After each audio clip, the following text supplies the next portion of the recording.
one of my highlights of that prediction way about me.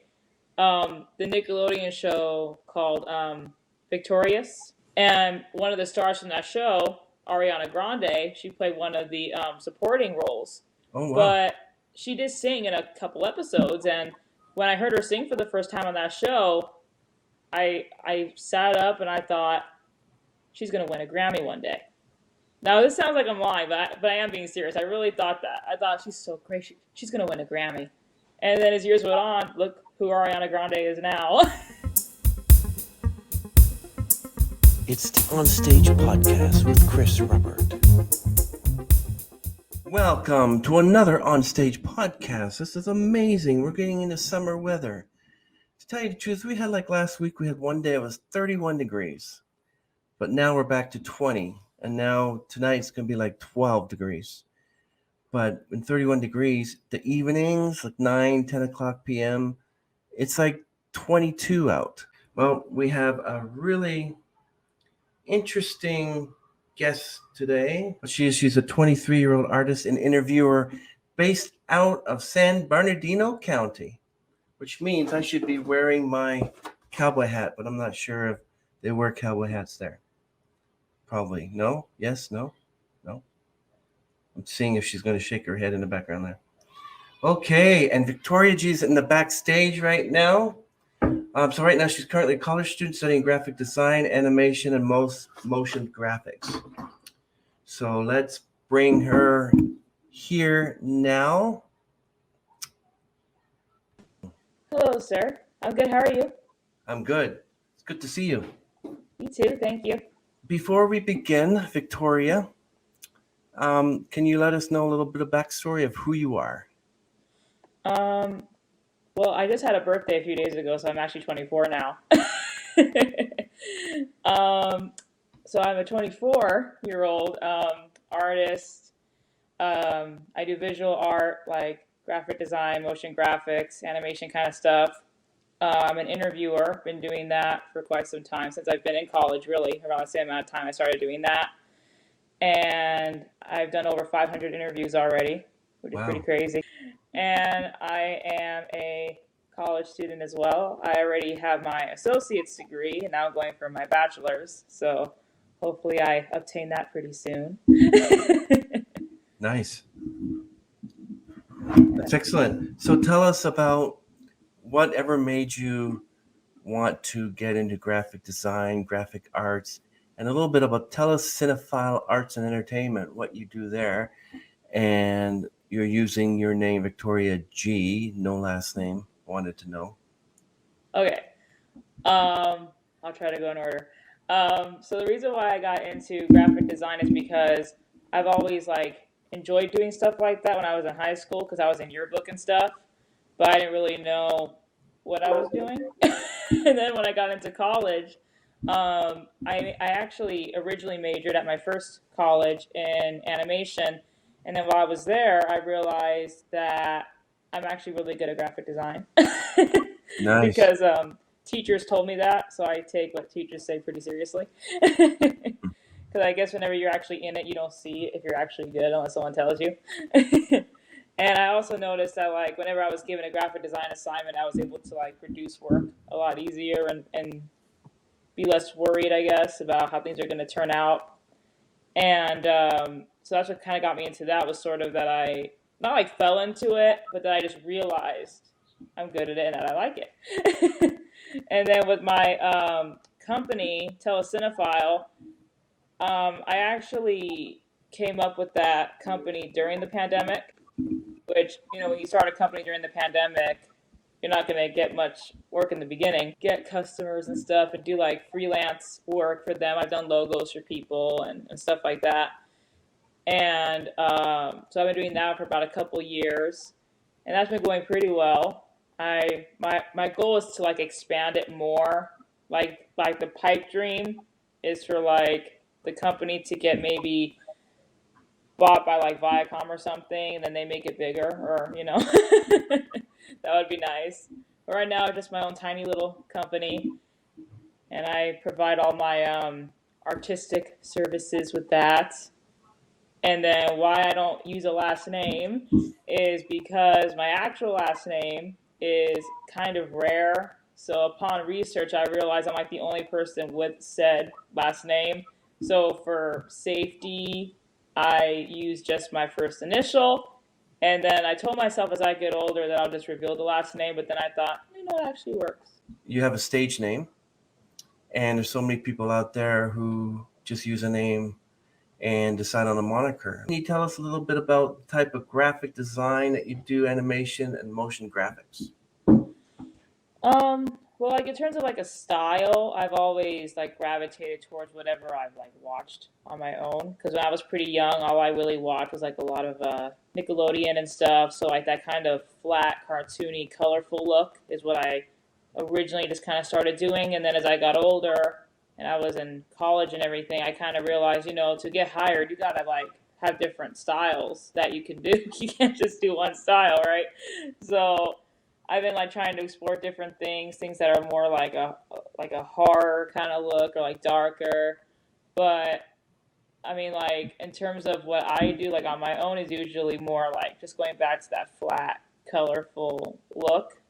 But I mean, if you want to get jobs, you can't have a style, I guess. You gotta be able to do everything. Yeah. And what kind of high class companies did you create logos for? Like, can you give us an example? I've done like really small companies, to be honest, and people who are kind of like just getting started because we're like all in the same boat, right? We're all getting started. um, like one time that was pretty recent. I ended up interviewing somebody, and she was going to start her own production company, but she needed a logo for it. So I made a logo for her on that, and I think that was during the pandemic. Actually, I think that was like during it. So I did that one, and then there's also things where I don't do a full-on design. Like I did something for one client where I did not have to design the logo; it was already done for me. But they wanted it transformed into a vector, which a vector file is like if you pull and stretch it, it won't blur. So you could put it up like on a truck or on a billboard or something. So I had to do like a bit of a technical job, not really a creative job, but if you're able to do both, you can get hired in both. So that's what I did. Yeah, that new logo there, that's all vector. I don't know, maybe I could get you to improve on this logo, but That'd be nice. how about coffee logos, like coffee companies? I've never like done one like for a job, but I have had to do stuff like that for assignments for school. They've had us do like fictional companies. They'll either give us one or you have to come up with a fictional company, and then they make you draw like 20 or 30 thumbnails, which are basically different ideas, different sketches, until you go into the final product. Which I've always said, like, one of my first ideas is usually my best, so that the whole thumbnail process is like, oh god, I gotta go up like 30 more. And do people ask you, or do you have to send emails and say, hi, my name is Victoria G. I own Cinephile Arts and Entertainment, a graphic designer. We'd like to, or do they just come to you and say, hey, Victoria, can you help us out? Can you create It's usually me making the first move. Like in my interviews as well, it's usually me reaching out, sending emails, and typing, giving myself carpal tunnel. It's usually a lot of that. But there have been some cases where like I've been reached out to, and sometimes I get jobs just from because I interviewed somebody, and they notice that I do that as well. So stuff like that just kind of works out where if you do multiple things kind of confirm together. Yeah, the emails have to be written properly. Like you don't want to sound like you're just starting out. You want to have such a good email that people are willing to reach out. So where did you get the name Cinephile Arts and Entertainment? Now, when you interview celebrities or people who are involved in the arts and entertainment, but you're using Wattpad, and I wasn't familiar with it until you mentioned it. Mm-hmm. You don't do audio or video interviews with people? Well, how I came up with the name Cinephile is because I wanted to make sure that I had a company name that couldn't be stolen. That's like my own made up word. Okay. So I know what a cinephile is, I know what a telephile is, and I'm both those things. Where basically, like, you just are obsessed and like you love TV and cinema. So I thought, hey, if I just like marry the two words, no one will take that. So there we go. That's mine now. So Okay, so you're just trying to make sure that the telecinephile has something to do with performers, has something to do with, I guess, file as part of philanthropy. No, well, your television. a file of anything, like if you add the word file at the end of something that's spelled with the ph, it basically means that like you are obsessed with that particular thing. So you're a telephile, you're obsessed with TV, kind of way of thinking. And I just wanted to make sure that not only it couldn't be stolen, but also that it showcases what I'm about. And in terms of arts, that's like so broad that it could be a stagnant image that I made, or you can make a short film and have that be your production company, which that's how I did it as well. When I made my short film, I had to attach a production company to it for film festivals. And it's like, oh, well, I actually have my own, so stuff like that. And with the Wow. interviews, the reason why I started using Wattpad in the first place is because as like a website, Wattpad was super user friendly, was how I first looked at it. And then as I was on there, I realized it's actually a pretty popular website. Wattpad has grown so much from a website into an app. They make movies, they make TV shows. I mean, they've really like grown over the years. It's crazy. And a lot of people use it to post like their own short stories. Fan fiction is kind of how it started. But you can go on there, you can put any kind of creative writing you want, even if it is a nonfiction interview. And the reason why I kind of gravitate towards the written interview process, well, not process, style, is because I noticed that that was the easiest for a lot of people. Because it originally started with me just being like really shy and not knowing how to like talk. And at the time, I didn't even know what Zoom was. A little bit before the pandemic is when I learned what Zoom was, basically. And um, that just kind of stuck. And people liked that, and they were able to really think about their answers before they put it. They type it, and all I gotta do is check spelling and punctuation, and like 99% of the time, people get 100%. So that's good. That's good. So you're saying that the company that made the Wattpad website also make movies? They do, yeah. I mean, one that they're most known for. Um, it's a Netflix movie, but they also have played their movies in theaters. It's called After. It's a romance novel. It's how it started on Wattpad. Someone wrote their own romance story, and it really did well on the website. A lot of people were reading it. That Wattpad bought it. So now they have their own entity of that called Wattpad Studios, where they do make movies, like that one, for example. So you said you made a short film and you were using Telecinephile as because you wanted people to know that you actually had your own, I guess, movie production company. Mm-hmm.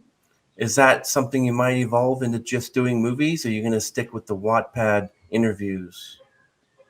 Um, well, with the Wattpad interviewing, I keep that as like a whole separate thing from like my short film and stuff. It's a separate entity of that.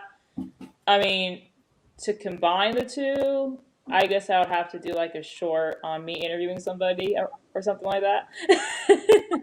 But um, I mean, like when it comes to the production company, that is something that I would like to keep evolving with for sure. I mean, I've always had like this dream of like working for a studio, but what would be really nice, and this is just a total pipe dream, is like if my studio gets so big that I team up with a big studio and then we make movies together. It's like this pipe dream I have, which is, I mean, it does happen. It does happen in the business. It's just, in my case, it might be unlikely right now for that to happen. But I have so many different things that I try to focus on that I just want to do stuff for this industry, whether I'm doing it for free or I'm getting paid, kind of thing. And I just want to give back to it in any way that I can. So I look at all the things that I know how to do, whether that be digital art or like movie production and see what sticks kind of thing and what people like. Yeah, when I was in college, I took something called art fundamentals. Mm, It's for people who don't know what they want to do because art fundamentals had photography, drawing and mm, painting, life drawing, um, professional practice, anything relating, and you just have to decide what you want to do. So I went into photography. So I love doing Instagram. I used to have one mm, of these 35 millimeter Minolta 7000i for intelligent mm, before the digital camera was the 35 millimeter film. I used to work in the photo lab. I love photography. Um, and then I took computers. I got my computer programming diploma, mm, but I was always, I drew, I painted, I had my own comic strip when I was growing up. mm. And then it wasn't until like maybe 20 years ago when I really took it seriously. I got vocal coaching. I did a lot of singing at certain venues, and I really enjoyed it. And now the pandemic happened, so I'm hopefully I can get out and just start performing again. I was part of a men's group, so that was fun. So let's go back to when I was talking about myself as maybe a 7 or 8 year old. What were you like when you were younger? And was there something that you were firmly wanting to do at the age you are at 24, but you don't find yourself doing now? Well, you got Telecinephile Arts and Entertainment. You're a graphic designer. Your name's Victoria G. But Mm, 10 or 15 years ago, mm. you had something else in mind. 10, 15 years ago, how old was I? Okay, yeah, 9. Okay, so 15 is 9 years. I had to do some quick math there. I'm sorry. um, 9-year-old me. I always knew, well, like not always because I, when you're like 3, you don't know. But when Yeah. I was about 9 years old, then I will say I already knew that I wanted to work in the entertainment industry already because I always enjoyed watching my TV. Like my TV was my baby. That TV's dead and gone now. It broke, but that particular TV was my baby. And I used to just watch those all the time, like as white noise as I'm playing, or actually sit there and look at the TV the whole time. I was as they call a TV kid, but I say it very proudly because it wasn't that my parents stuck me in front of the TV because I was annoying or something. It was I wanted to be there.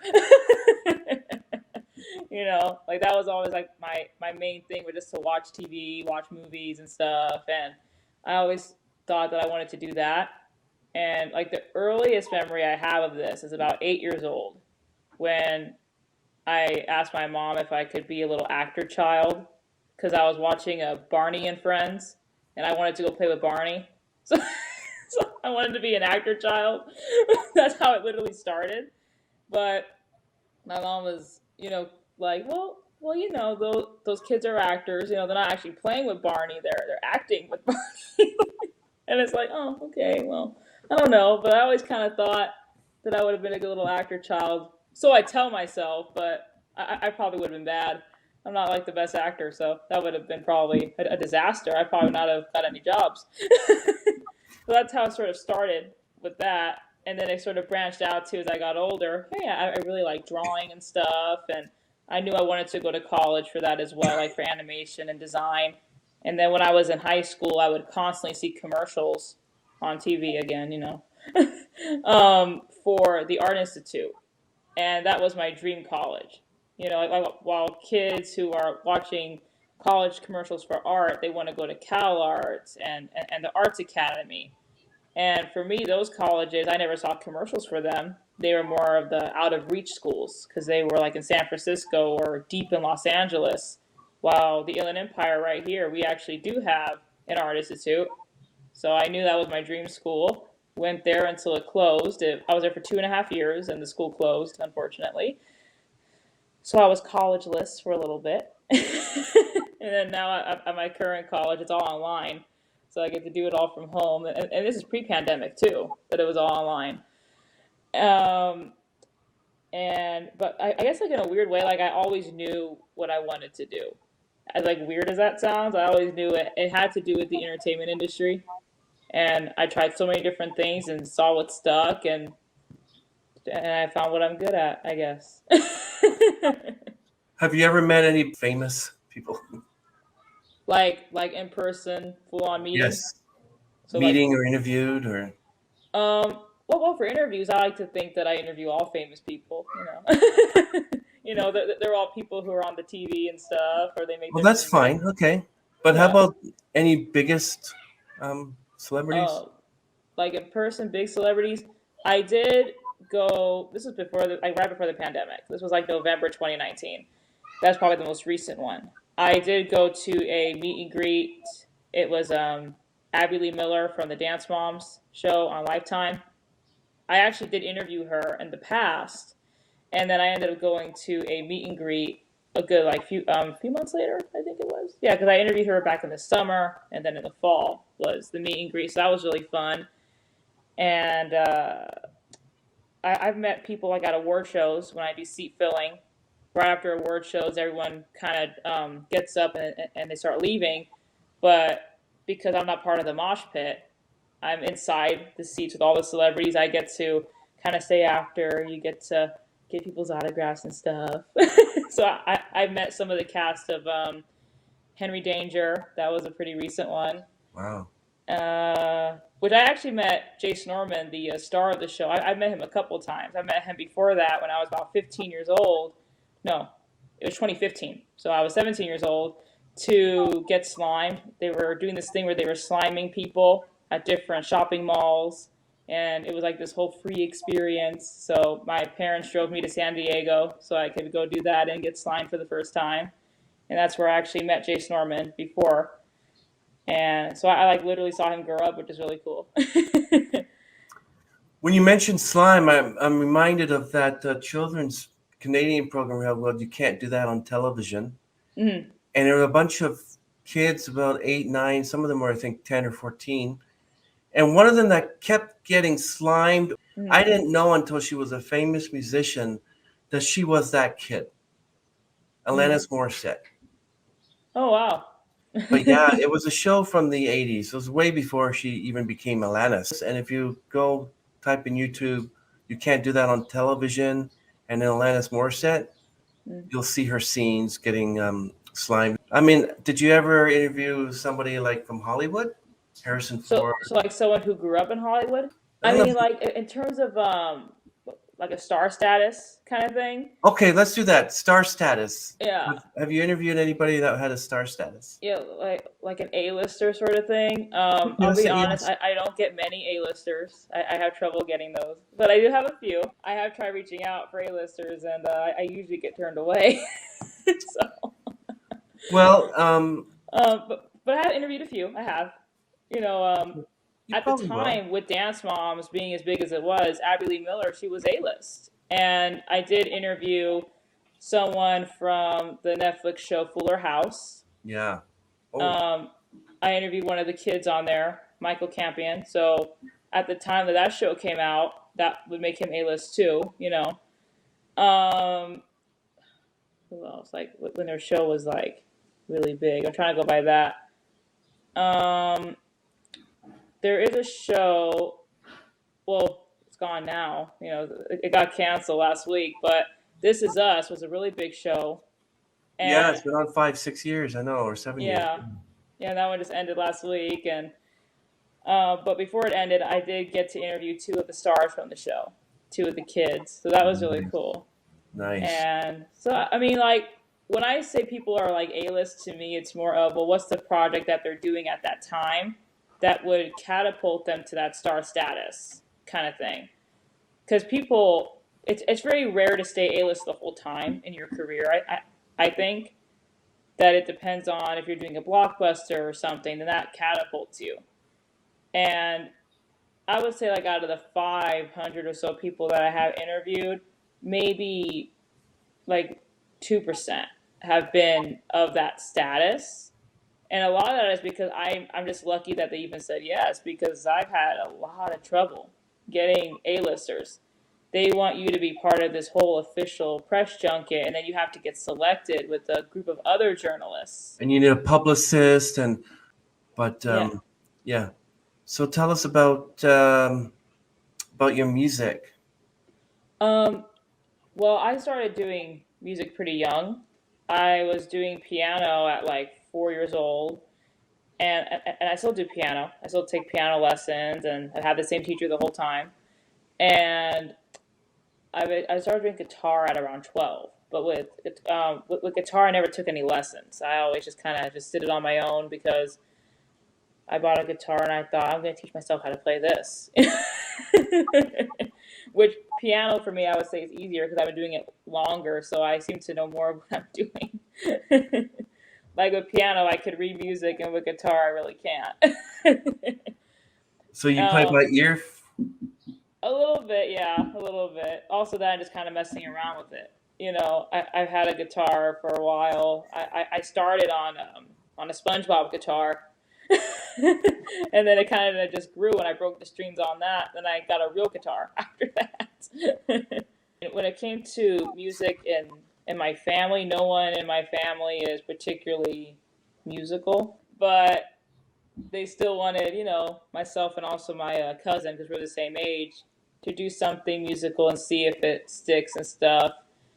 And my cousin was okay with it, like he was okay with the piano, but he stopped taking lessons. And I like stuck with it the whole time, and I just do my best to make time for it and everything. And I tried singing. I've tried singing. That's all I'm gonna say about that. I like to think I can, like how they say, if you sing in the shower, everyone sounds great, right? And then you get out of the shower and you sound really bad. I mean, it is one of those gifts that I wish I had. I wish I could sing really well because I'm obsessed with like American Idol and X Factor and all these singing competition shows, and and I like to think I have an ear where I could tell someone has talent. I like to give myself a little bit of some props for that. I could always kind of predict the ones that are going to make it pretty far. Like one of my highlights of that prediction way about me, the Nickelodeon show called Victorious. It's gone now, but it was out from around 2010 to I think it got canceled in 2013. I want to say. Whoa. And one of the stars from that show, Ariana Grande, she played one of the supporting roles. Oh wow. But she did sing in a couple episodes, and when I heard her sing for the first time on that show, I sat up and I thought she's gonna win a Grammy one day. Now this sounds like I'm lying, but I am being serious. I really thought that. I thought she's so great. She's gonna win a Grammy. And then as years went on, look who Ariana Grande is now. So obviously I was right. Yeah, that's how it starts. And you got to realize that sometimes when you send out an email, I noticed that I sent out an invitation, future guest, and waiting for the response, and then decided 3 weeks or some odd later, oh, I got to check my junk folder just in case email got. And I look, and their response is in the junk folder. Oh, I've had that, yeah, where it gets moved in there. Yeah, so now I'm thinking that all of those who I sent emails to, my responses probably went in the junk folder. But what are you going to do? Yeah. You're going to I write have this? actually been told that a few times when I Yeah. do get answers. They will sometimes tell me that they found it in there. And Yeah. I mean, there's nothing we can do about that. That's the thing about emailing, right? Yeah. So I don't push them. I'm not going to think that they're ignoring me because everyone's got to know that,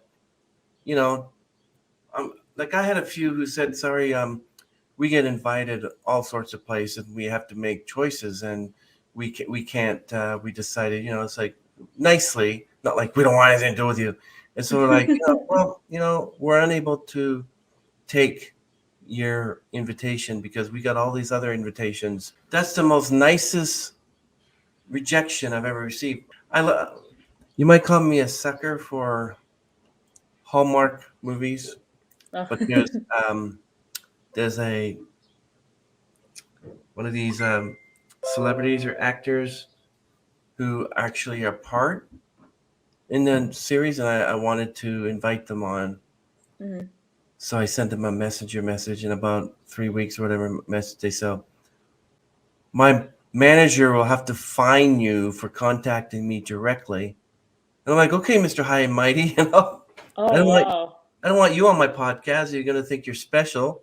No, seriously. He said my manager, you have to get in touch with a manager who will fine you for directly talking to me. I'm like, what? Seriously? Yeah, So I've never gotten threatened to be fined. The most I've gotten that was kind of similar, I guess, and like a whoa kind of response was oh god, this was probably a good year ago. I reached out to an actor, and I have this thing where I will reach out to you personally as well as your team. I will just send it everywhere. I go on IMDb Pro, I get all the emails I can, and you're getting a message, right? Like that's just me. Make sure someone sees it is my way of thinking. And if I send it to the wrong department, hopefully they can send it to the right person. And I did that with this particular actor, like I always do. And usually when I directly email them, like their personal email, it goes really well. I usually get an answer right away, and they make their own decisions, and everything's okay. They run it by their team, but usually it's fine. This case was a little bit different. I ended up not hearing back from him right away. I heard back, if I recall, I heard back from his publicist first. And then the publicist got mad at me, saying that that's against the law or something, that I can't go to the client directly, like poaching, I think was the word that was used. I'm not sure. And that really surprised me because I don't want to get in trouble, right? I'm trying to do this as cleanly as possible. And so I felt bad. And then meanwhile, I hear back from the actor himself saying that he would like to do it. And it's like, okay, but your person kind of yelled at me. So it's like, and I don't know whatever came of that. I'm not sure if like they ended up talking about it or what, because I don't think I ever heard anything else back from that. But that was a really interesting situation when I learned there are some legalities to what I'm doing. Even though I'm not asking people for money, it's like there are some legal side to it. So I started doing a bunch of research after that to make sure I don't screw up again. And it turns out that was just kind of a random thing that happened. It doesn't happen all the time. You know, you'll get some people who are totally fine with you, just like an Instagram DM, as like unprofessional as it looks, right? There's people that are cool with that, and there are other people where they want you to go through their team. So, I mean, it's just the name of the game, I guess. okay. I reached out to somebody I would really like to have on my podcast. And their publicist, whoever it was, said, oh, thank you for the invite, but they're crazy busy these days. But good luck. And that was it. Boom. What if they don't really go to them?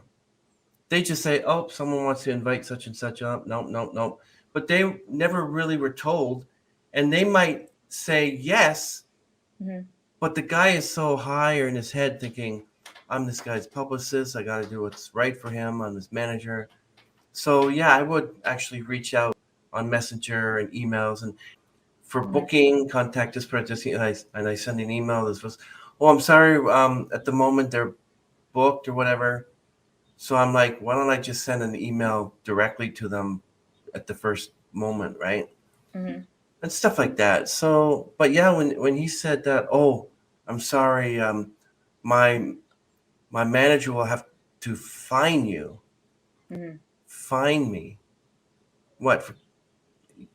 You go to you go to a celebrity's Facebook page, and you may see a button that just says follow because they don't want to be Right. bothered, but you also see send message button.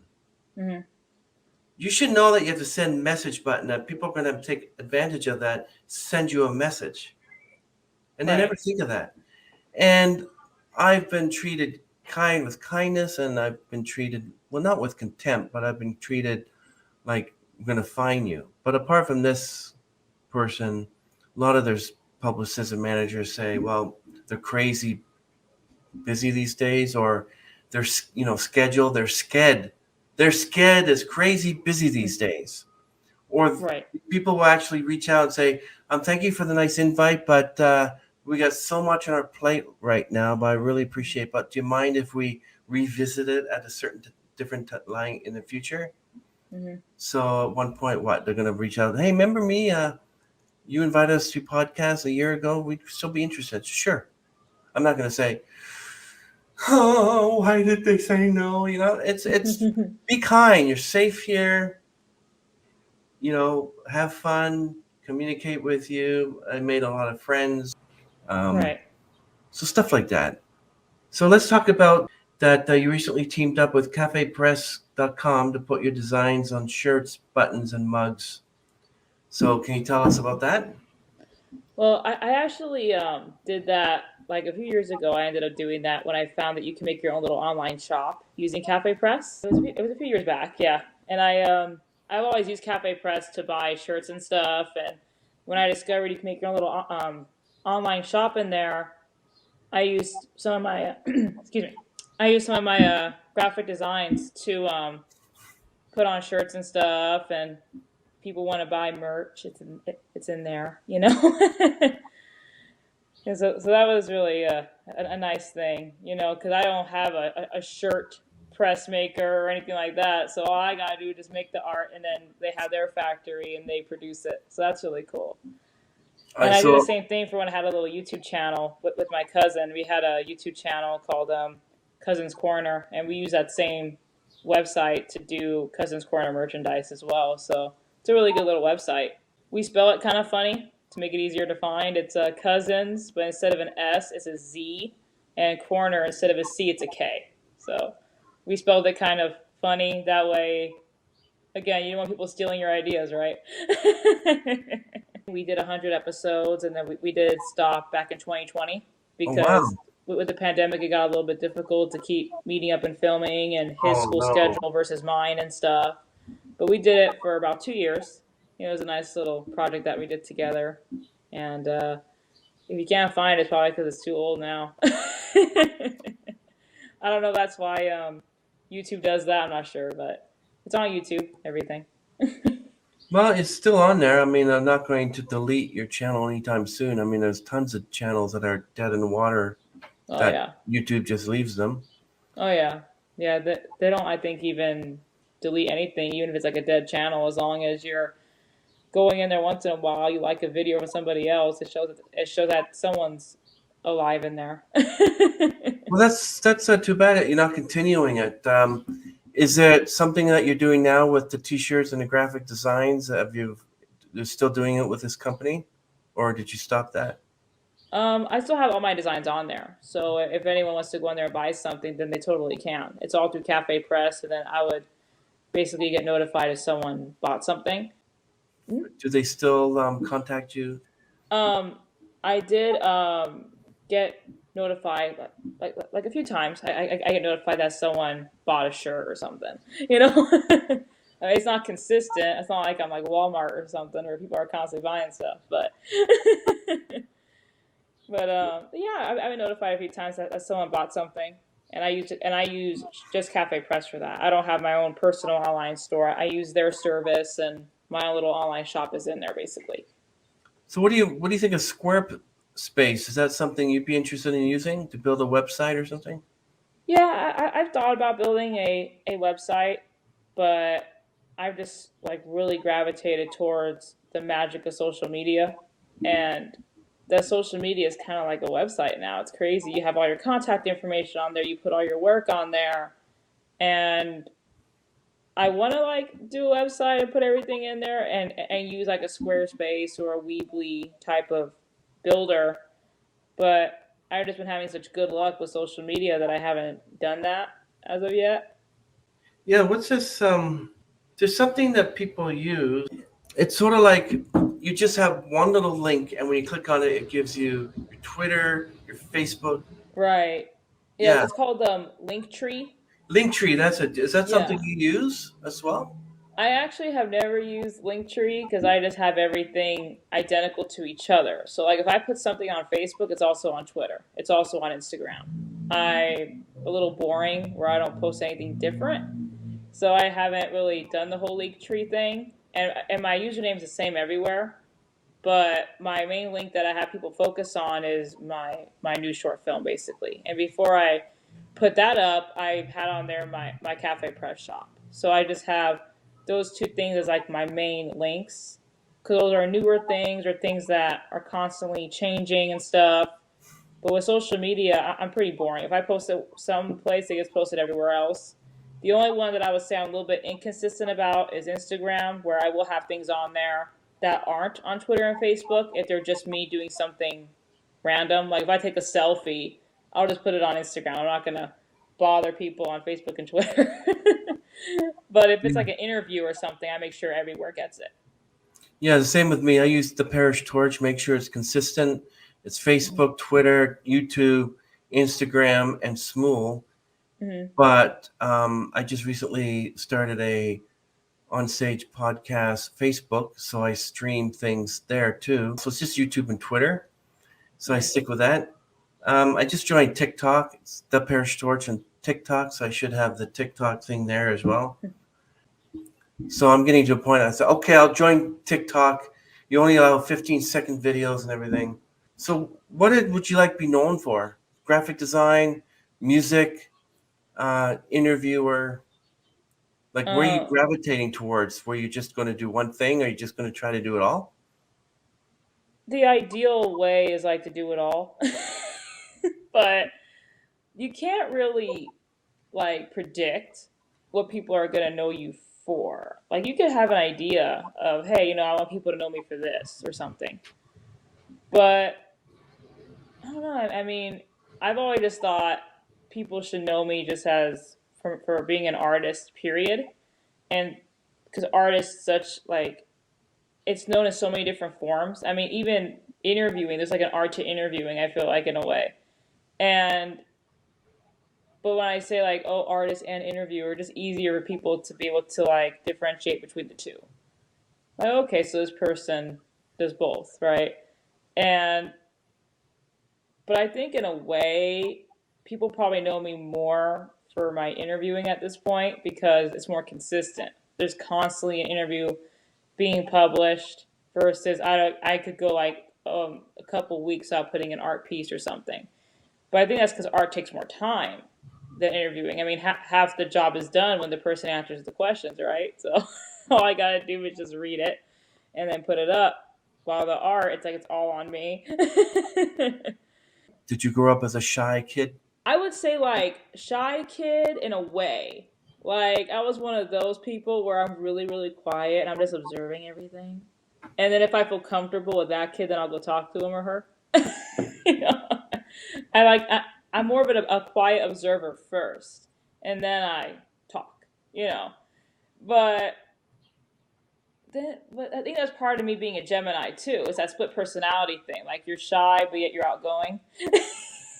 I don't know if that's like what every Gemini experiences, but I know that we're kind of known for the split personality. Do you think you'd be more effective if you did these interviews on Wattpad, you did them in person, or would it still be the same? And because you said, I have interviewed whoever, I sent them the questions, they took their time responding, and these are it. How about if you just met them and you said, okay, let's do the questioning and responses now? Would you be able to perform the same function, or do you think it would be different because now you have to say something, you have to speak your mind, you have to... Yeah, I'm a better writer than talker. Oh, okay. That's how I've always felt. Like when I talk sometimes, if I go too fast, I'll like stutter or something and I get all in my own head about stuff. And I just think I'm a better writer than I am at speaking. Like if I'm talking to a friend, I find it much easier just to text them these beautifully crafted text messages than saying it. And I don't know like where that stems from. Maybe it's my generation. I don't know, but that's just how I think about talking. But I have done some interviews where it's like through that format, it's just I've noticed it's so much easier for people to do the whole typing thing. I want to make it as easy for that person as possible because they're taking time out of their day to talk to little old me, That's kind of my attitude. It's like, oh, I'm not that special. You don't need to take a whole day to talk to me. it's probably like a modesty thing. I don't know, but that's just how I've always looked at it. And there are some situations where you have to, you know, do the whole Zoom thing, and you have to do it that way. I've tried getting on press junket tours for films, and they want you to do the whole Zoom option because you're going to be one of like 70 journalists who got invited to do it. And I don't get invited, but it's okay. I mean, it's fine. I just haven't had the best of luck with press junkets. I've tried getting in it took me years to understand how they even work. Because I did not know that you have to like reach out and get put on a list. And then you get chosen from that list if you're lucky. And they want to make sure that the talent is, actually going to get seen. That I'm not the one just benefiting from this interview. That I actually do get reads and I get viewers, and that their talent is going to get, noticed for this kind of thing. And I totally get it. And I would be surprised if I got picked for any kind of a press junket interview. It's just how I think. Like, well, that'd be really surprising if I did. But I have tried. I tried getting in for a few things, and I just haven't had the best of luck. Especially when you do these press junket things, you have to pick one person. So you're putting all your eggs in one basket. You don't say, just give me whoever. You say, okay, I'm coming to the studio for this movie, and I pick this person from the movie. And if their team says no, it's over. You don't get a second chance. I had the same problem. I invited you on the podcast, so can you just send me an email saying, yeah, I don't think they're available, but we have these people. Oh, yeah, okay. I mean, people just suddenly just snap up and say, oh. I think what it is, honestly, because I did not know this in the beginning. I had to learn all this on my own. I never took a journalism course in school. I'm completely self-taught with all this stuff. So I don't know what the heck I'm doing. Right? So it took me a few years to learn, like, oh, you have to reach out to the studio, for example. I always thought you want to interview somebody, you reach out to their team. Well, if they're like a really big star and they're constantly working and stuff, or if they are having a project out once a year, you have to interview them for that project.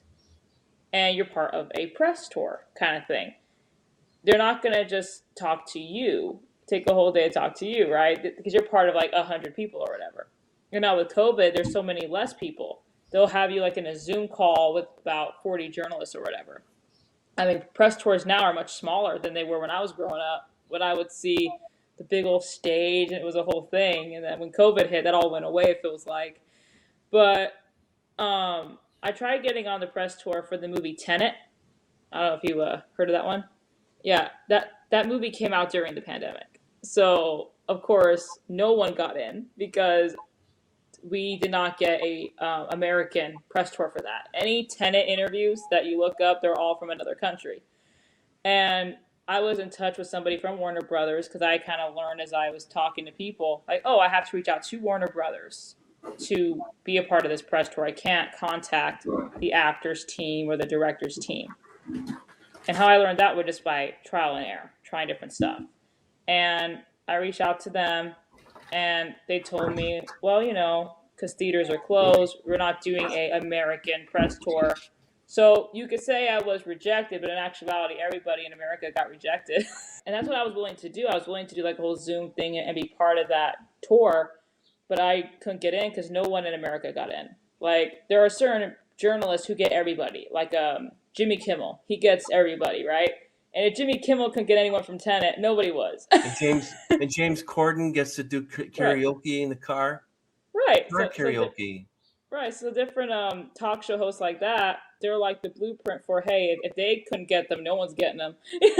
Or you can touch with a publicist. I've gotten in touch with publicist managers, and all they say, they're crazy, busy, whatever.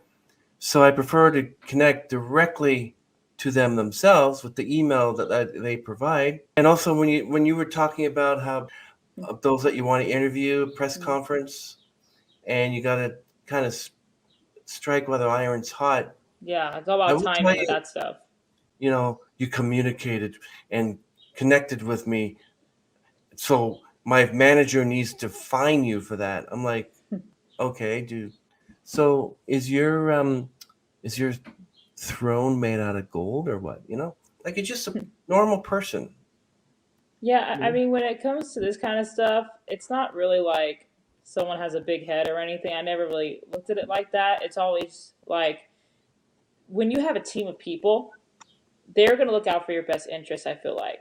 And when you have smaller platforms like yours and like mine, if I was, let's say, a publicist or a manager of a big time musician, let's say, like, let's say I was Justin Bieber's manager. Okay, like he's been famous for like 10 years. That's a long time Hmm. to be up on the A-list scale. I would tell him, this kid seems nice, but let's be honest. She wants to interview you to get her numbers up. And we're not here to do that. We're here to promote your album, and you need to go on platforms that people are actually going to hear about your album, people that are already established, which I totally get it. And I mean, at the same token, though, you could look at it like, well, how do you get big unless someone gives you a chance, right? So, I mean, you're just kind of coasting through it if you think about it. And so many of these independent journalists, when they get a job like at, I don't know, Access Hollywood or something, that's how you maintain yourself on that food chain kind of thing, where you are working for a bigger company. If you're doing it on your own, you're going to have a harder time getting bigger people. And if you're lucky, they'll answer you and stuff, but will it stick and you actually get them? Because to give another example, the new Batman movie, I actually tried getting on the press tour for that, which, to get on a superhero movie, I mean, that's already like, are you crazy? But I tried to get on there and I reached out 6 months in advance because I really did not know how early you're supposed to reach out. I was really confused. I could not find that answer anywhere on Google. Like, how soon is too soon to make sure someone knows who you are? And lucky enough, it was the same person from Warner Brothers who I spoke with during Tenet. So maybe she remembered me, I don't know, but she responded to me right away. And she said that I'm there too early. So oh, okay, well, when should I come back? She said, come back in February because the movie's in March, so they do press during February. Like, oh, okay. So February 1st, I bothered the poor girl on February 1st. I'm like right there in line trying to get in. And it was looking good. I mean, like when I say it was looking good, it was looking good because I was getting answers and they were wanting all my numbers and I told them, you know, if if by chance you want it through Zoom, you want in person, like any format you want, just let me know. I'll make myself available. It's all good, right? I was like really selling myself, and I felt really good about it. And then all of a sudden, I see that there's already some press happening. Some of the cast is already going on certain TV shows, but they're not part of the press junket. They're just, like a Jimmy Fallon TV shows, not press junket. Like, okay, well, maybe it's no big deal, but I still reached out. And that was, I want to say, on Valentine's Day. So I'll always associate Valentine's Day with this because I basically got broken up with, if you think about it. I reached out to Warner Brothers and I was, confirming if I'm still on a potential list. And I was told, oh, I'm sorry, but, you didn't get selected. I go, is it because I reached out too late? I want to honestly learn what I'm doing wrong so I don't do it for the next film. Because there's like 100 films a year. I have 100 chances to get it right. And this movie was like right in the beginning of the year. So tell me what I'm doing wrong so I stop looking stupid. And she told me, well, that I reached out on time. It was just when it came to the stars schedule, they could only select X amount of people, and you just weren't selected. I was on a list of, hey, check her out. But obviously, the actors team maybe didn't think that I was, big enough or something. And I did ask her that. I go, is it because maybe I'm too small? And she did say that maybe that could be it, that they wanted probably bigger people. And who I was trying to get was Batman himself, Rob Pattinson. I actually went way for it, trying to get the star. Which I think about it, I had like no chance, but I tried. So I mean, that was a big one. When you look at stuff like that and you think, you have to accept the fact when you're small, I think. You just have to accept, like, I'm small, I'm not getting anybody big, but that doesn't mean don't try. Because they always say if you don't try, you'll always fail, right? So if you try, you never know what could work out, what could come from it. And I don't regret trying. I'm glad I did because I learned a lot about how this stuff works. And now I'm trying to get in for all different kinds of stuff. I try to get in for Stranger Things. But with that one, I didn't really get many answers on that one, so that one wasn't looking too good from the start. Well, with Batman, it was looking really good. I actually thought for sure I was going to get it. What if you were just decided to go to the restaurant because you were frustrated, you tried to reach out, and he walks in? Would you jump out and say, "Hey, they told me that you were busy. Now that I got you, can you? Do you think that would have been rude? Would you have gotten in trouble for that?" I'm a genuine Rob Pattinson fan that I don't think I would even be able to speak. I've been a massive fan of his since I was like 12 years old. So, I mean, that right there, I like to convince myself I would have been able to interview him, but I just know I probably would have been too starstruck or nervous or something. I probably just would have blew up the whole thing. That's what I tell myself so I can sleep at night. But, like, in general, if you see anybody who told you no, right? Well, it's not even them. It's their team who tells you no. Would you ask them if you saw them somewhere? I honestly wouldn't even think about it. I wouldn't. I think, hey, you see someone at a restaurant, they're with their family, don't bother them. I just, more of the world I come from is like, hey, if I was in that situation, I'm trying to live a normal life right now, and to be, I guess you could say bothered by somebody. Like what if that bothers them? And part of my love for the industry is respecting the people that are in it. And I just don't want to disrespect somebody or come off pushy or something crazy. But if you see them at a work kind of venue, right, then you could talk about work, right? Like, hey, we're all here, this networking thing, and you see somebody famous and you could ask them directly, like, hey, I'm a journalist, you want to talk to me or something? But at the end of the day, they still have to go through their team. That's a lot of people think it's the celebrity who makes the final choice. No, it's really their people who will determine if we're worth their time. I guess you could say. Yeah. There's this woman, and she's a publicist, and she says that she has a list of all these famous musicians. Mm-hmm. So contact me, have me on your podcast, and I'll show you the list. So I did that, and I'm like, come on my podcast. I would like to hire you as my publicist. Nothing. I don't want to use people. I don't want to say, oh, you're friends with Tom Hanks. Hey, is there any chance? I said, what? You're using me? Is that why we're friends? So say, like, oh, I know Tom Hanks personally. Cool. That's all you're gonna say? Yeah, he's a great actor. And then you have a podcast and you want a celebrity. They say, how come you never asked me if I could get you Tom Hanks on your podcast? Oh, we're friends. I don't want to use you for that. Yeah, but I would have offered. Yeah?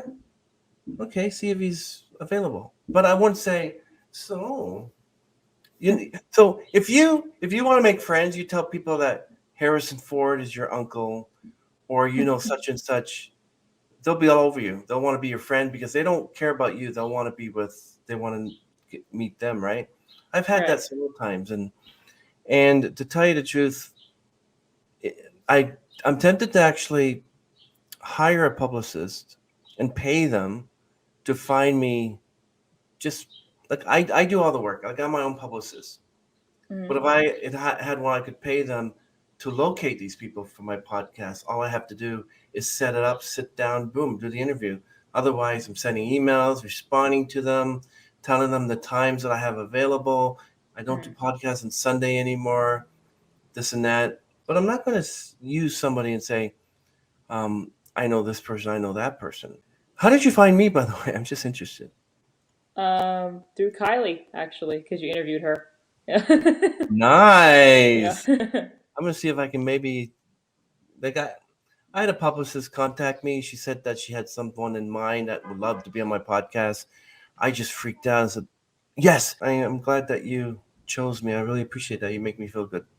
Oh, well, thank you. So, so you are so passionate about everything. You're passionate about music. You're passionate more about graphic design. You're passionate about wanting to be that journalist in there to be chosen to do the specific task, whether it's Rob Pattinson or whoever, and do the interview, whatever it is. And one day you're going to get that big deal. It's a big deal when you worked all this years to get that certain person. You get a chance to meet them, and you do. You have to figure out if you meet them, what are you going to say to them? Is this like a professional thing or like meet them on the street? Whatever. Yeah, I mean, like, I well, yeah, like to think that if I interview somebody who I'm a big fan of, because I'm a big fan of like a lot of people, like another one is like Cher. I like love Cher, and if I and I have tried interviewing Cher, and that I don't even think I got an answer. I don't know, but I know that one time my one of my relatives, um, they like to go to the Toronto Film Festival. Mm. You sit down and you just watch films that won't be out for a year, so you get a chance to see them ahead of time. Right. And lo and behold, Sting was sitting beside him. Oh wow, that's cool. My thought was, I want Sting on my podcast. You sat beside him, and did you like have a conversation with him, or did you just ignore him throughout the whole day? It's sort of like, oh, I'm not a fan of Sting, and I'm like, well, I am. But I'll tell you one thing: if I sat down someone who was very famous out there, I'd try to get a conversation with them. I wouldn't say, hey, yeah, can I have you on? I'd be like, yeah, that's great. So what do you do? Oh, I do this, I do this. Yeah, you got any hobbies that you enjoy? Yeah, I have a podcast, and blah, blah, blah. So, oh, you have a podcast? Yeah, I'd love to be on it. Really? Sure. Meanwhile, inside you're doing like somersaults and stuff. So you got to do it right? Mm. But apart from that, you get some really nice, down to earth people, and if you open with them and you're friendly with them and make them feel special like you, and warmth, like already, I want you to feel respected and warmth, a safe place here, and I really appreciate that you literally told me that. How do I get on your podcast? I'm like, just ask. It was great. I try to make you feel at home, but I enjoy it. I enjoy talking to people, and I was a shy boy. I hardly spoke. But now it's like it's easy for me to talk to people, and I just talk their ear off. Sometimes I don't talk at all because my mouth gets tired, and my mouth is starting to yawn. So I would just, yeah, sure, yeah. Anyway, gotta go. Or I'm just like blah blah blah blah blah blah blah blah, just talking, and suddenly, how many ears do you have left? Well, my other ear just fell off. It's like we're just having a conversation, you and I, like over coffee. So, where do you find yourself in? I want to say 5 years. Okay, I'll be 29. I just had to remind myself because I just had a birthday like a few days ago. So I had to remind myself like how old I am now. 29. Hopefully, I would have my bachelor's degree, and hopefully, by that point, I should reach about 1,000 interviews by that point. Okay. And hopefully, working for a TV film studio. That would be nice. Yeah, why not? So behind the camera or in front of the camera? Definitely behind. Yeah, and in front, I think I don't have what they want. I think I just do better behind the camera. Like in front of the camera, you do have to have like this air of like confidence for sure to project that, and I don't think I really have it when it comes to like acting and stuff. As much as I enjoyed drama in school, and I just don't think I'm like pro level. Do you have lasting relationships with the ones that you interview? Like, are you friends after that, or you interview them and then you just don't hear from them again?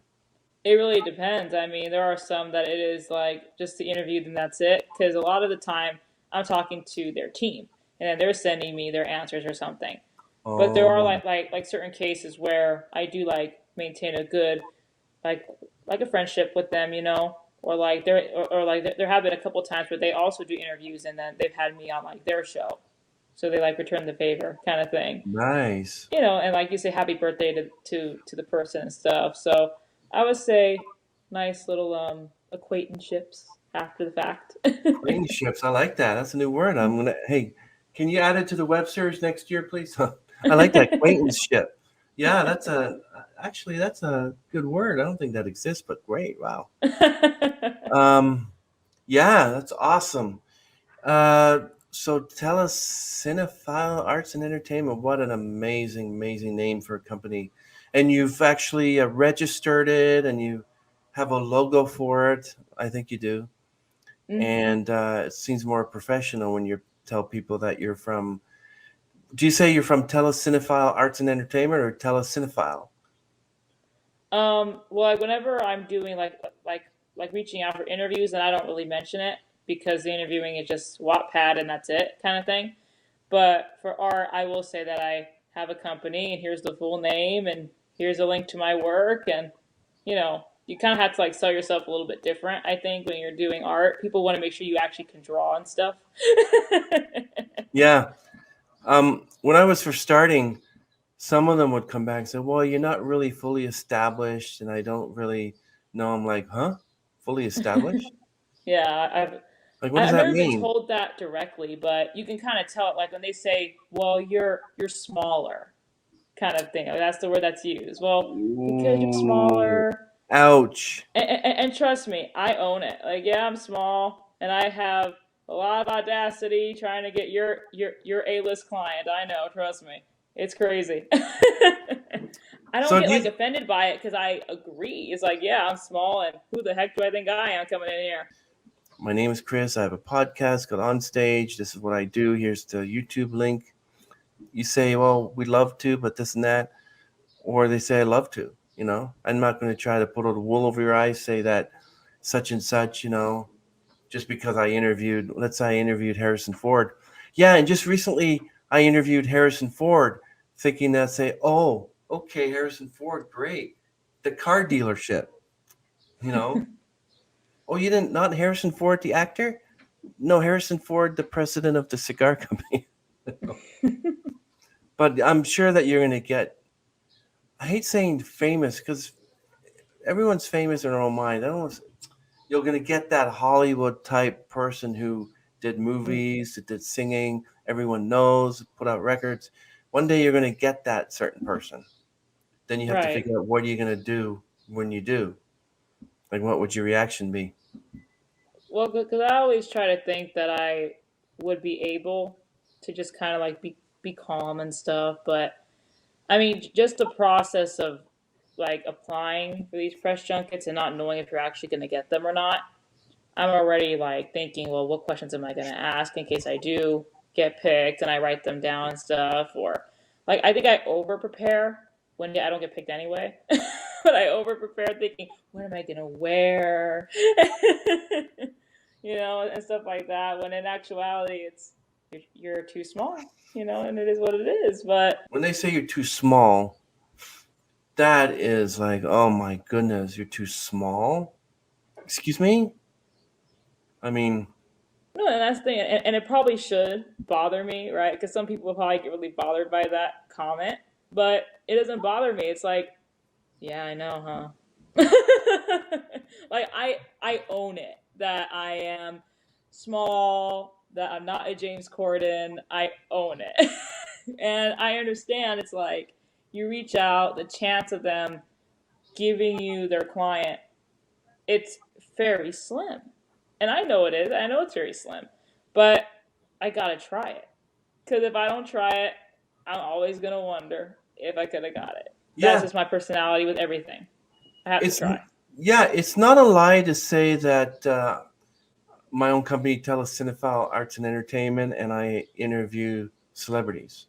but to you, a celebrity is Tony Smith, who plays in the band, who has one album out Mhm. and walks around town saying hi to people and having coffee with them.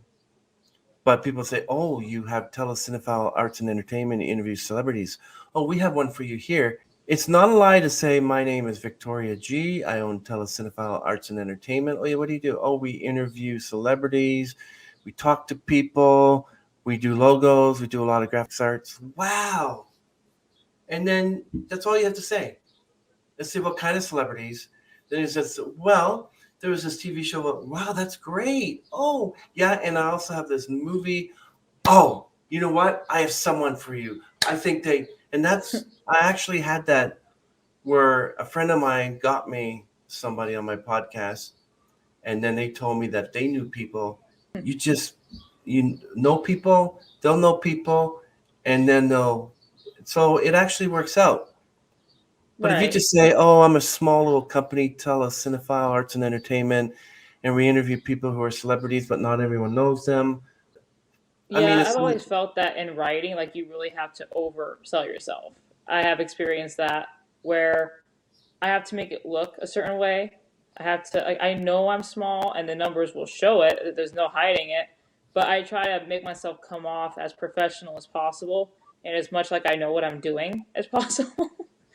um, what would be a good example? I tried getting on the press junket tour for Nightmare Alley. I don't know if you heard of that one. I think it was nominated for an Oscar, that movie. wow. And I tried getting on there because I'm a really big Willem Dafoe fan, so I was trying to get him. And of course, going in there with the audacity, I can get Willem Dafoe, who's been working for like 40 years. And they did ask me, who are some people you've interviewed? What are some interviews that you've done? So I send my link, but they wanted to obviously know bigger names. You got to do some name dropping, right? So I have to be honest about who I interviewed because it's all right there, but you got to do some name dropping. So, like, to me, This Is Us, that's a big show. That's a name drop. Fuller House, that was a big show. You know, if you look at the level of how big a show or how big a movie is, that could help you when you're name dropping. You're not dropping names, you're dropping movie names, you're dropping show names.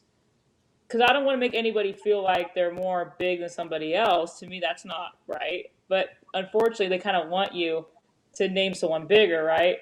Because they want to make sure that their client who's big isn't the only one that you've spoken to, that you've spoken to plenty of big people. And I haven't spoken to many big people, but they've been on this big movie, this big show. That album that they did reached the top 10, stuff like that. You could kind of use those wording and it helps you to make yourself just look good, I think. So Yeah, that's but one way to do it. I write an invite. My name's Chris. I have a podcast called On Stage. We'd like to invite you onto our, and and then I set them up. It's great. Mm-hmm. And then people come to me and say, "Yeah, such and such really wants to be on your podcast." And I'm thinking, wow, people want to be on my podcast, like you, for instance. And I feel so honored. I got to make sure that's a good show. I got to make sure good questioning, good interviews. I don't want them to go away thinking that guy knows nothing about, like, I've interviewed people better than he has and stuff like that. And so apart from that, I just try my best. And eventually it's going to come to a point where, I said was my dream guest. I might have Mm-hmm. them on. Like if I interviewed Harrison Ford or something, or Richard Dreyfuss, um, I'd say, "Yeah, who do you interview?" I would come up with just the names of the people that I have interviewed, and say, "Oh, can I have your podcast link? Sure, here's my podcast." And they check and say, "This guy interviewed Richard Dreyfuss and Harrison Ford, but when I asked him who he interviewed, he didn't mention." It's like, yeah, because you're trying to be humbled, right? You don't like, Mm-hmm. well, I interviewed such and such. Have you? I checked your podcasts and I don't see anybody famous. You know what I mean? You don't want to be like that. You want to be humble about it. You want to get to have these acquaintanceships. You might end up with good friendships. Um, And if I ever do find a publicist, I want to see how much they charge. And number two, when I ask them, so who do you have? I would just say, yeah, a publicist. Wow, what's it like to be a publicist? That must be awesome. How many people do this and that? So yeah, well, do you and then you mention the name of a celebrity, whatever. No, but I have a list, and here's the list. And said, oh, and you're looking at the list. You say, wow, these are quite a list of people. You want to do it professionally. You don't want to be like a schoolboy who jumps up and down because he found $10 or something. You want to do everything professionally. I just say, yeah, I have a podcast on stage, and here's the link. And they look through it, and they may say, oh, wow, he's interviewed or this and that. I just want to be humble about it. And plus, I have a strong faith in God, so I want to say that the Lord was the one that gave me this. Just take it one day at a time. But I'm not going to be like trying to make myself look good because I have people who, I just want to be myself. Hey, Victoria, thank you for being on the show. How is everything? Someone with your high standards on my show, Right. And I'm pretty sure that one day you're going to land somebody that you really wanted to land, like a dream. So that's how I learn. It's just that they're just people like you and I. Right. I mean, I'm not saying that guy who said, oh, my manager is going to fine you because you contacted me directly. I mean, you can at least say, oh, you have to contact me, but go through my manager. So, but thank you anyway. I'm saying, oh, great. Some of them just, they're well known if they're on TV and movies, whatever, but they're just people like you and I. Yeah, and I've always like been aware of that fact as well because I've always heard that too, that they're just like us kind of thing. But I think a lot of it's like when you're passionate about like a fandom, which I grew up always like being being passionate about like boy bands or whatever, like any regular girl. And you have to think like, wow, like you followed someone's career for so long that to actually be able to speak with them about their career, to me that just seems like it's really exciting, and I just worry I won't be able to talk is what I like to tell myself. But who knows? I mean, I have enough time to prepare. I could practice, and I've got this. It's one of those things like I kind of just go back and forth with it, where like I might freak out, but yet I think it'll go well. It's one of those things. What if there's a celebrity or someone who's well known or an author or whatever that you simply just don't like? I haven't really had that issue, But to be honest, because I'm able just to look at the person's work. I look at what they do, and hey, if I like your work, I think you're talented, then we're good to go. I don't really like delve too much into celebrities' personal lives and stuff, even though it's like all over media. You got to kind of sift through all that and focus on the crux of the matter, which is that they're artists and you're following them and you have opinions about them for their work. And if you genuinely like them as a person too, then hey, then that's a plus. But I've always thought if I do have to interview someone who maybe I don't agree with their views or just something, right? Like, then I would treat them the same way as I would with anybody else. I don't think, you treat them different or you don't want them on your show just because you're not a fan. To me, then that's not fair. You got to treat everybody the same. Yeah. And I think that's also part of this whole like interviewing world, I guess, right? You interview somebody who may know someone or their publicist could also be a publicist to somebody else. But if I like look at it in that way, if you look at it in those terms, it can feel like you're like using people in a way. Yeah. I just want everything to be like, hey, when it's your interview, you're going to get the same treatment as the next guy, even if he did 12 more jobs than you. Everyone's getting the same thing. Like if you look at my Wattpad, everyone has like relatively the same format. Unless they're promoting something specifically or they've been working a little bit longer, you're going to get pretty much the same interview questions as the last person I spoke to. You're all going to get your photo that you picked, your nice little cover. I'll follow you on social media. Everyone gets the same thing. I'm very cookie cutter like that. Everyone gets the same thing. You actually ask the same questions to everyone? Well, it depends on the situation. So like let's say if you interview somebody who has done, let's say, 5 movies, and they've been working for a little while, and then the other person has done around the same number of movies, they've been working for a little while, I think it's interesting to ask relatively the same questions to both those people and to see their answers is completely different. That's the fun part, to see like, wow, if I ask somebody who are some actors that inspire them, you're going to get completely different actors. That's really fun, I think. It's very rare that I get the same answer kind of thing. Then there's some that you could tell are like people's favorites. Like a lot of people will say Denzel Washington. They cite him as a favorite for a lot of them. So that's interesting when you talk to people who are different ages or have been working for different amount of time in their life. Like, wow, this actor has really made an impact on people and he's inspired so many. So I always thought that was really cool. Like if you ask the same question to somebody, it's like, oh, wow, look at that. So you want to make sure that the questions are, oh, you're a guitarist. Okay, so what's it like being a drummer? It's like you'll ask questions like that. So my questions are always different, but I might ask the same question, like, give us a little backstory. Right. Tell us what makes you you.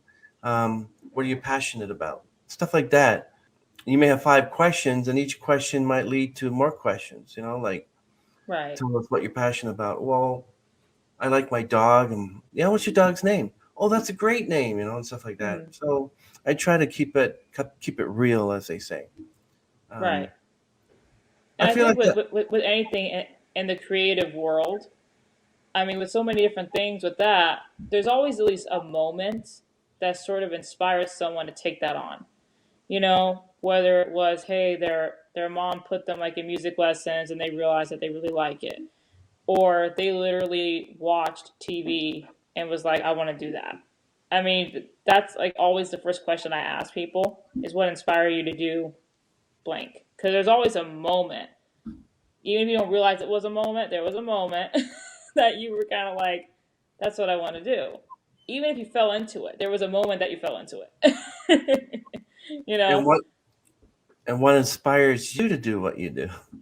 Right? Yeah. Okay. um, well, how I look at it is like I compartmentalize. So what inspired me to do like art was just like watching shows, watching movies, and then drawing them for fun, and then wanting to learn more about the proper construction of drawing that character, for example, and then being in college it enforced that more of understanding, oh wow, this is how you do this, and now I understand that kind of way of thinking.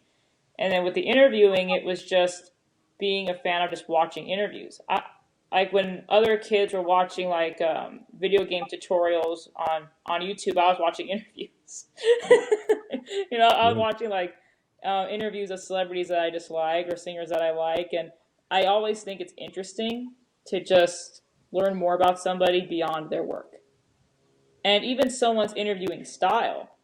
Do they answer personal questions? Do they skate around them? Do they talk about their work in a way where, like if someone writes a song, how do they talk about writing that song? Is it very passionately, or was it more like a fun song that they wrote or something like that?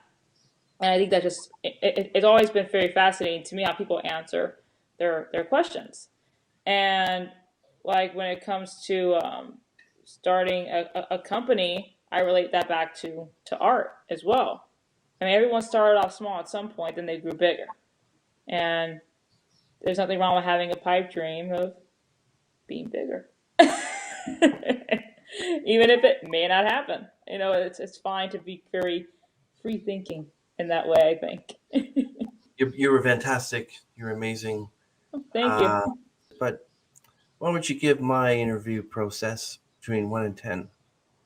I'll say that is a 10. You're very Really? personable, professional. I felt comfortable. So those are all good things, I think. Wow, nice. Thanks. Yeah, Um, and a lot of that's like an interviewing style too. If someone wants to ask personal questions and that's their style, I never do. I'm not that way because I've always felt like when I watch interviews of celebrities I like growing up, and then they're thrown this super personal question. As a fan, I'm like, oh my God, what would I do if I was asked that? And then like you're kind of stressed That's not good. I don't want to watch and feel stressed. When they kind of get comfortable with you, they're willing. You don't have to give them any spicy wings to get answers out of them. Right. But eventually they start opening up, and I like that. And you get to know them. Okay, Victoria, thank you very much for being on our show. Really appreciate it. Well, Thank you very much.